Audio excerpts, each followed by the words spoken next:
स्वागत है आपका हमारे YouTube channel Shri education basic math पर। इस वीडियो में हम बात कर रहे हैं इंग्लिश ग्रामर के ऊपर और यहाँ हमारा जो टॉपिक होने वाला है वह use of helping verb was verb के ऊपर होने वाला है। तो आइए यूज ऑफ वाज वर्ब से पहले कुछ मीनिंग को लेते हैं और उनके मीनिंग के अर्थ को समझते हैं कि किन आधार पर हमारा वाज और वर्ब सेंटेंस के अंदर यानी कि वाक्य के अंदर यूज किया जाता है। जैसे कि सबसे पहले हम बात करते हैं काल के ऊपर। काल को अंग्रेजी में कहते हैं टेंस और टेंस का जो हिंदी मीनिंग होता है वह काल होता है। पास्ट का मतलब होता है भूत और दोनों शब्द से मिलकर हमारा बना होता है पास्ट टेंस। यहां पास्ट टेंस का जो मीनिंग होगा वह हमारा पूरा हो जाएगा भूतकाल। यानी कि जो हमारा सेंटेंस वाक्य दिया होगा वह हमारा पास्ट टेंस में वाक्य रहेगा जहां हमें वाज और वर्ब का यूज करना है। तो आइए इसके बाद हमें वाज का कब यूज करना है और वर्ब का कब यूज करना है उसी के विषय में जानते हैं। तो जब सेंटेंस में हमारा सिंगुलर सब्जेक्ट रहेगा यानी कि सिंगुलर सब्जेक्ट जब हमारा सेंटेंस में रहेगा तब हमें वाज का यूज हेल्पिंग वर्ब के तौर पर करना होगा। यहां सिंगुलर सब्जेक्ट का जो मीनिंग होता है वह एक वचन करता होता है। तो सिंगुलर सब्जेक्ट का मीनिंग जो होता है वह एक वचन करता होता है और जब भी किसी सेंटेंस में हमारा सिंगुलर सब्जेक्ट आता है तो यहां सिंगुलर सब्जेक्ट के साथ में हेल्पिंग वर्ब जो हमारा होता है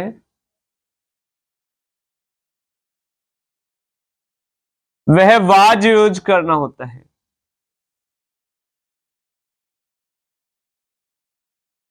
तो यहां पर जैसे ही हम सिंगुलर सब्जेक्ट को सेंटेंस में देखते हैं तब हमें वाज का यूज करना होता है।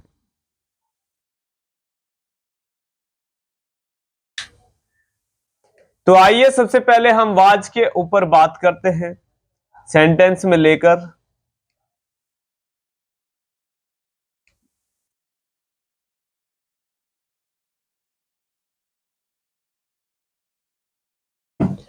जैसे कि हम एक उदाहरण के तौर पर कोई भी सेंटेंस रखते हैं।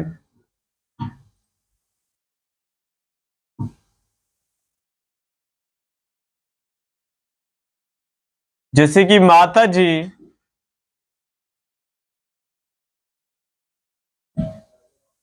मंदिर में है। तो यहां हमारा जो सेंटेंस लिखा है वह लिखा है माता जी मंदिर में है। तो यहां सबसे पहले हम देखते हैं कि हमारा जो सब्जेक्ट आया है माता जी जिसके ऊपर यहां सेंटेंस में चर्चा हो रही है। यहां माता की जो अंग्रेजी होती है वह मदर होती है और माता जी हमारा यहां इस सेंटेंस में सिंगुलर सब्जेक्ट है। सिंगुलर सब्जेक्ट और सिंगुलर सब्जेक्ट का जो मीनिंग होता है वह एक वचन करता होता है।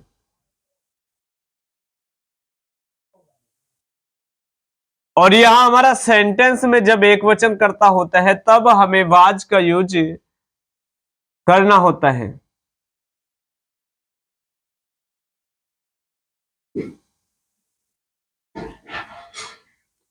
तो यहां हेल्पिंग वर्ब का मतलब होता है सहायक क्रिया।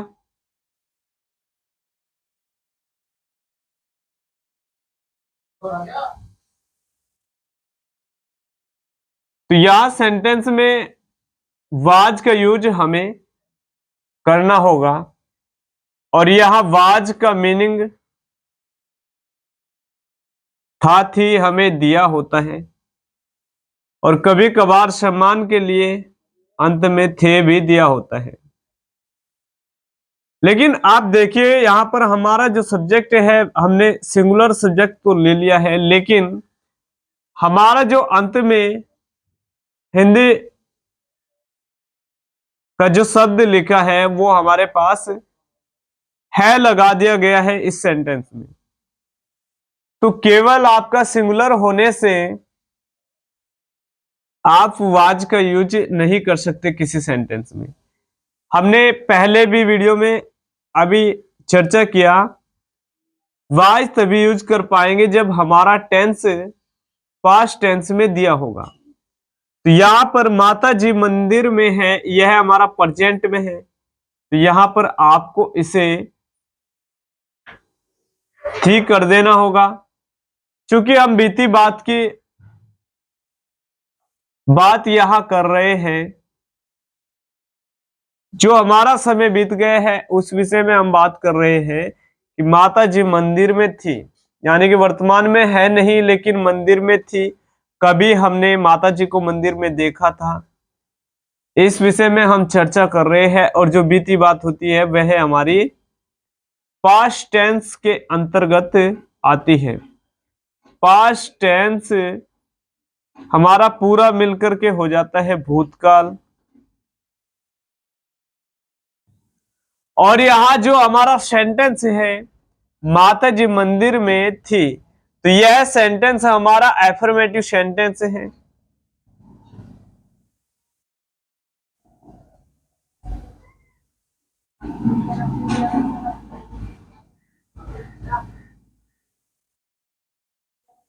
तो यहां एफर्मेटिव सेंटेंस जो हमारा दिया गया है, तो यह एफर्मेटिव सेंटेंस होने की वजह से सब्जेक्ट के तुरंत बाद हमारा हेल्पिंग वर्ब लगाया जाता है। और एफर्मेटिव सेंटेंस का जो मीनिंग होता है वह स्वीकारात्मक वाक्य होता है।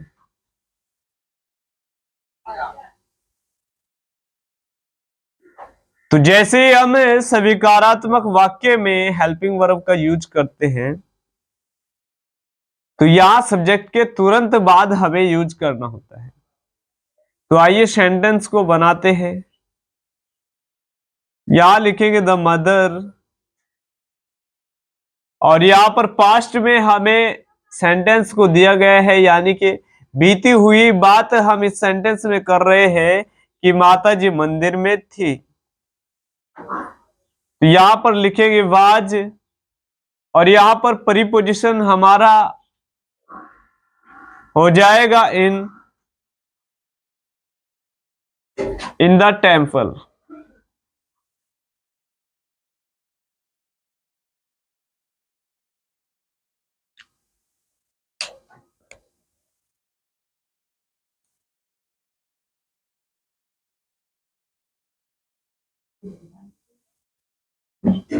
तो यहां पर जो आई एन इन का प्रयोग किया गया है उसका हिंदी मीनिंग हमारा में होता है।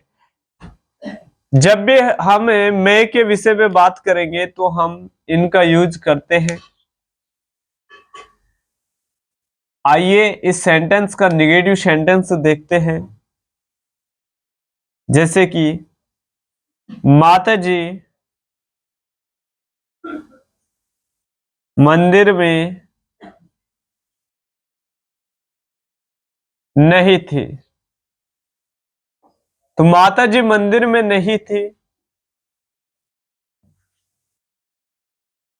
यह हमारा नकारात्मक सेंटेंस है, यानी कि निगेटिव वाक्य। और नेगेटिव वाक्य का हमारा जो रूल्स होता है, तो यहां बात को नकारने का रूल्स होता है। जब भी हमें किसी बात को नकारना होता है तब हम सेंटेंस में नहीं शब्द का यूज करते हैं, और नहीं शब्द का जो इंग्लिश लगाना होता है वह हमें नोट लगाना होता है। तो आइए सिंपली जुका तो ट्रांसलेट करते हैं। केवल हमारे पास यहाँ पर नहीं शब्द के लिए अंग्रेजी नोट लगानी होगी, और यह अंग्रेजी जो लगाते हैं हम यहां हेल्पिंग वर्ब के तुरंत बाद लगाते हैं। वर्ब के तुरंत बाद स्वीकारात्मक वाक्य में नोट लगाया जाता है।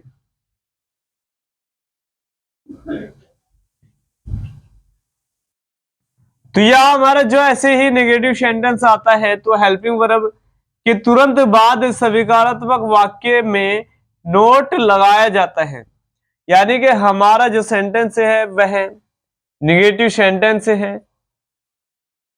सॉरी, यहां पर गलती से हमने स्वीकारात्मक वाक्य लिख दिया है।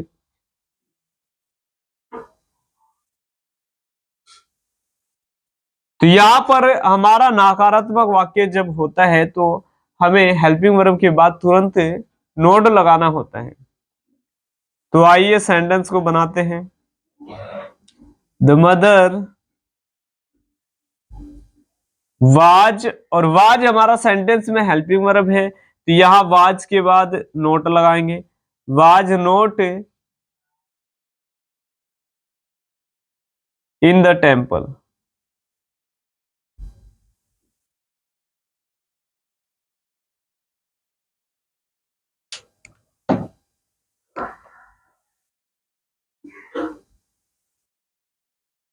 तो आइए इसी सेंटेंस को हम इंटेरोगेटिव सेंटेंस में बनाते हैं।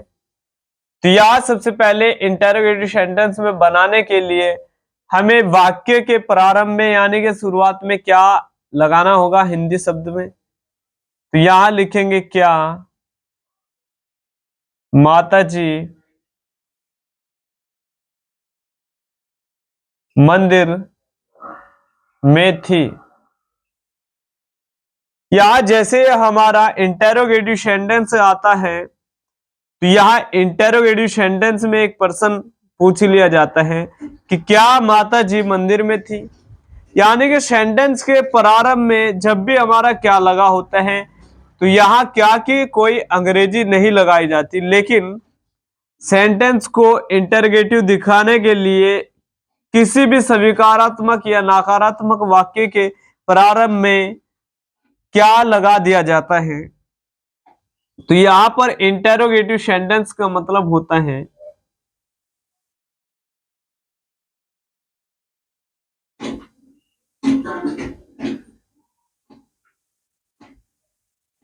तो यहां इंटेरोगेटिव सेंटेंस का मतलब होता है प्रश्नवाचक वाक्य।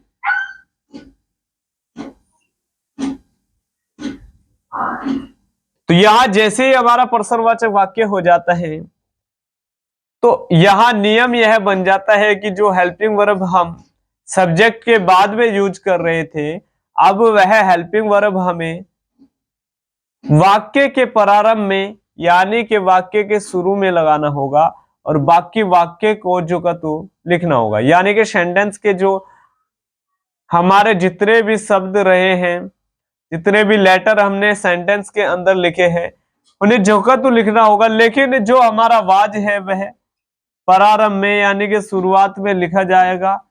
तो यहां स्टार्टिंग में हम वाज को लेंगे और बाकी जुका तो वाज द मदर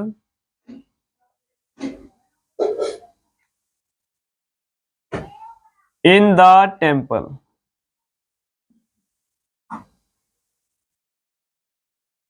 तो यह हमारा इंटरोगेटिव सेंटेंस जब भी बनाया जाता है तो यहां पर हेल्पिंग वर्ब जो हम उस सेंटेंस के अकॉर्डिंग और उस सब्जेक्ट के टेंस के अकॉर्डिंग हम जब भी लगाते हैं तो हेल्पिंग वर्ब को बाहर लगा दिया जाता है जब भी हमें वाक्य में प्रारंभ में क्या शब्द लगाकर वाक्य को दिया हो। तो यह है हमारा वाज के ऊपर हमने आपको समझाया। अब हम वर के ऊपर आपको समझाएंगे।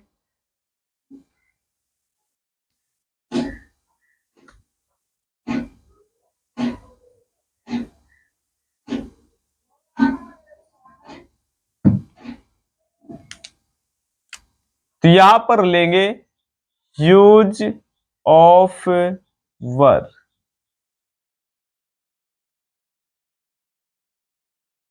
वर का प्रयोग।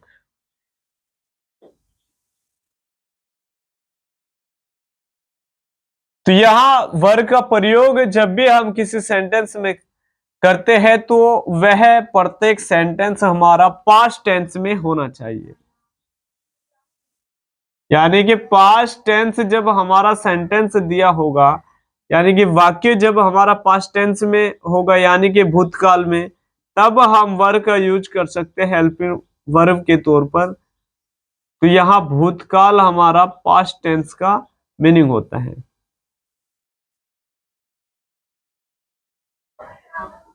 पास्ट का मतलब भूत होता है और टेंस का मतलब काल होता है, और दोनों मिलकर के हमारा हो जाता है भूतकाल।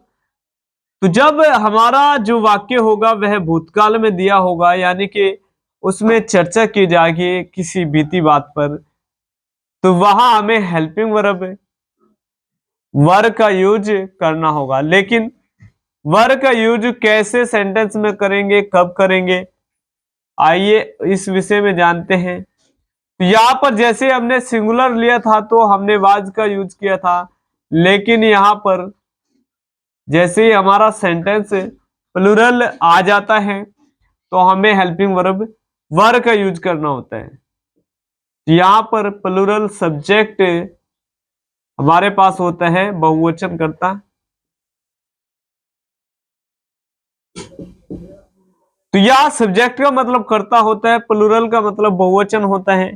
तो जब भी हमें सेंटेंस में बहुवचन करता दिया होगा तब हमें वर का यूज करना होगा। और यहां पर जो हमारा सेंटेंस एफर्मेटिव रहता है,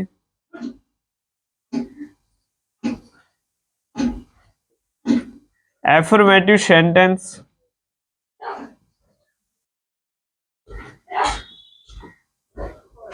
तो जब हमें एफर्मेटिव सेंटेंस यानी कि स्वीकारात्मक वाक्य दिया होगा,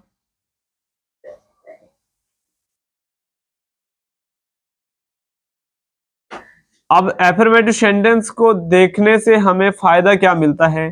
तो एफर्मेटिव सेंटेंस जब भी हमें मालूम होता है तब हमें हेल्पिंग वर्ब जो यूज करना होता है वो सब्जेक्ट के तुरंत बाद यूज करना होता है। और यहां पर जब नेगेटिव सेंटेंस आता है तो इसमें हमें हेल्पिंग वर्ब के बाद नोट लगाना होता है। लेकिन जैसे ही इंटरगेटिव सेंटेंस आता है तो वाक्य के शुरू में हमें हेल्पिंग वर्ब को लाना होता है। तो आइए चर्चा करते हैं किसी एफर्मेटिव, नेगेटिव और इंटरगेटिव सेंटेंस पर जहां हमें वर्ब का यूज करना है।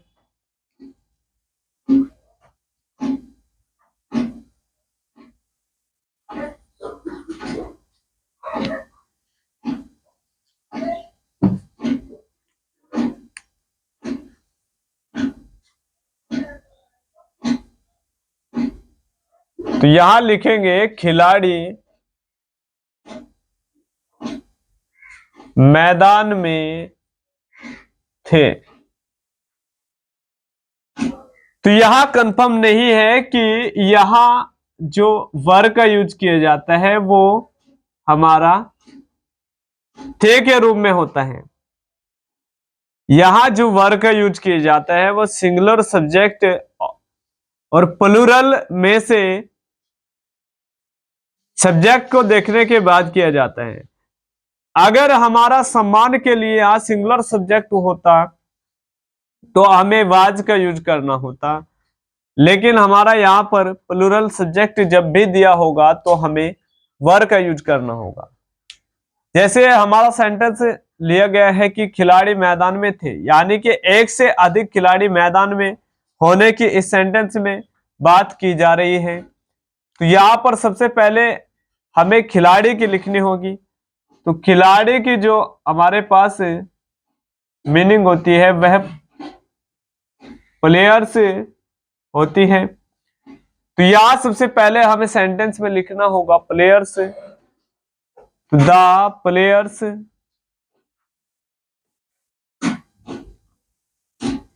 और यहां सब्जेक्ट के तुरंत बाद हमें लगाना होगा वर। चूंकि हमारा सेंटेंस ही है एफर्मेटिव सेंटेंस दिया गया है, यानी कि स्वीकारात्मक वाक्य, और यहाँ पर प्रीपोजिशन हमें लेना होगा इन द ग्राउंड।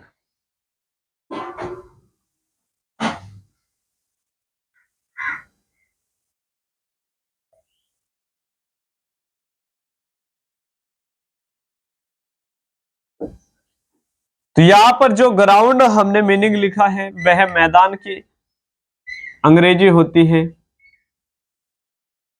मैदान को अंग्रेजी में कहते हैं ग्राउंड। तो यह बनकर के हमारा जो सेंटेंस है एफर्मेटिव था, यह हमने आप ही के सामने तैयार किया है। तो आइए इसी सेंटेंस को नेगेटिव में जब बनाएंगे तो कैसे बनाएंगे, इसी विषय में चर्चा करेंगे। तो यहां लिखेंगे खिलाड़ी मैदान में नहीं है, सॉरी नहीं थे। तो यहां हमने इस सेंटेंस में इस बात को नाकार दिया है और केवल नहीं शब्द का यूज किया है। और जैसे किसी सेंटेंस में कभी नहीं या नहीं शब्द का यूज किया जाए तो वह सेंटेंस हमारा निगेटिव सेंटेंस में चला जाता है। जब भी एफर्मेटिव किसी भी सेंटेंस में हम नहीं का यूज करेंगे तो वह निगेटिव सेंटेंस कहलाएगा। तो आइए बनाना आपको सेम होगा, लेकिन यहां पर हेल्पिंग वर्ब के बाद जो नहीं शब्द दिया है इस शब्द की अंग्रेजी हमें नोट लगानी होगी। तो आइए सेंटेंस को बनाते हैं। तो द प्लेयर्स, तो यहां पर हेल्पिंग वर्ब वर लिखेंगे, वर नोट। यहां प्रीपोजिशन में के लिए इनका यूज किया जाता है इन द ग्राउंड।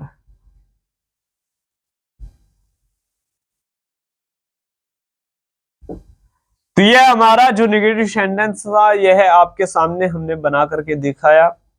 अब इसी सेंटेंस को जब इंटेरोगेटिव सेंटेंस में बनाएंगे तो कैसे बनाएंगे, आइए जानते हैं। तो यहां आपको कुछ नहीं करना है।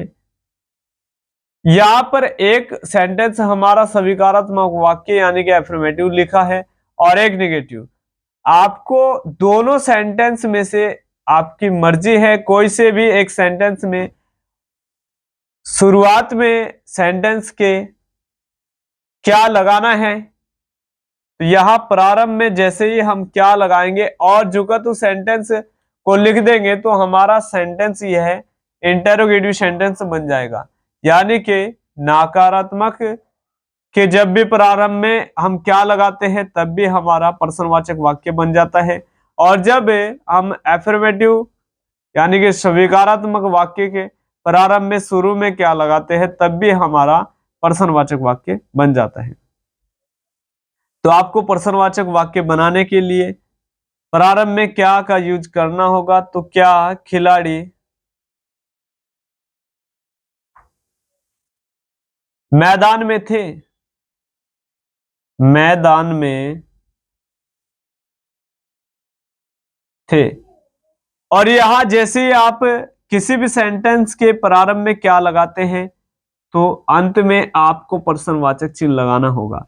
चूंकि प्रत्येक हमारा इंटेरोगेटिव सेंटेंस किसी पर्सन को पूछने वाला सेंटेंस हो जाता है, और जितने भी पूछी गई बात हमारी किसी भी सेंटेंस में की जाती है वह प्रत्येक सेंटेंस हमारा इंटेरोगेटिव सेंटेंस होता है।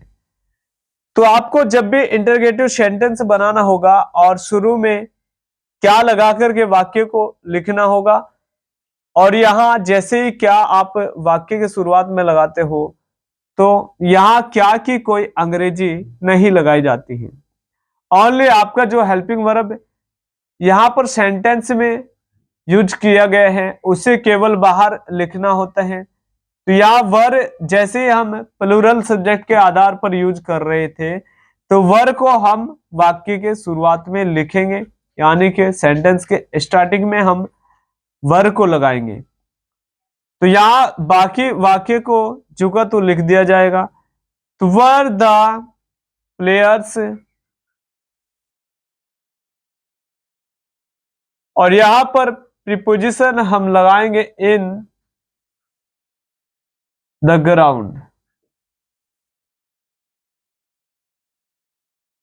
और यहाँ इंग्लिश का जब सेंटेंस हम पूरा कर लेते हैं तब हमें अंत में प्रश्नवाचक चिन्ह लगाना होता है। तो स्टूडेंट, इस वीडियो में जो हमारी बात की गई है वह वाज और वर को कैसे अफर्मेटिव, नेगेटिव और इंटरोगेटिव में यूज किया जाता है, इसी के ऊपर इस वीडियो में बात की गई है। और हम उम्मीद करते हैं कि आपकी समझ में डिटेल से वाज और वर को कैसे अफर्मेटिव, नेगेटिव, इंटरोगेटिव सेंटेंस में किया जाता है यह आपको मालूम हो गया होगा। इस वीडियो में इतना ही स्टूडेंट, फिर मिलते हैं नेक्स्ट वीडियो में। और नेक्स्ट वीडियो हमारा पाने के लिए हमारे चैनल को कीजिएगा सब्सक्राइब, और इससे पिछले वीडियो जो हमने यूट्यूब पर डाले हैं उन्हें देखने के लिए हमारे चैनल को ऑल सब्सक्राइब कीजिएगा। और यहाँ पर हम ऐसे ही आपके लिए मेहनत करते रहेंगे और आपको आसानी से इंग्लिश ग्रामर को सिखाते रहेंगे और कैसे हमें इंग्लिश ग्रामर को यूज करना होता है, यानी कि किसी भी वाक्य और सेंटेंस को जब बनाते हैं उनके रूल्स क्या होते हैं। तो आपके लिए अच्छे से अच्छा वीडियो हम बनाते रहेंगे।